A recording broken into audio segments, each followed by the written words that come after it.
咁有冇考慮請個保鏢㗎？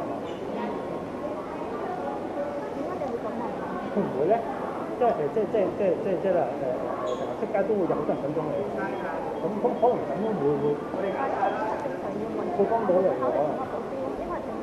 唔係，因為點解你擔心你個私人出街？我俾人跟蹤係因為你報警嘅，點解點解會諗住咪要揾個保鏢？咁你每次出街，好啦，你每次出街報警嘅時候，如果冇證據之下，咁你咪應該揾個保鏢嚟？唔係應該你應該你就會查，咁我報咗警，應該你就會查。咁我另外假設今次都係冇證據當中嚟，咁係咪咁你就嚟嘅咯喎？咁係咪應該要即係好近親冇標嘅，都安全嘅？即係同你建議啫，你可以唔請嘅，可以唔請嘅。我明解啦。講先下，你住寶樂樓幾多樓啊？佢喺邊度跟蹤你啊？阿表姐就話咧，近呢幾年咧都有好多人咧，有成幾廿人咧都曾經跟蹤過佢。佢話頭先啲學生啊，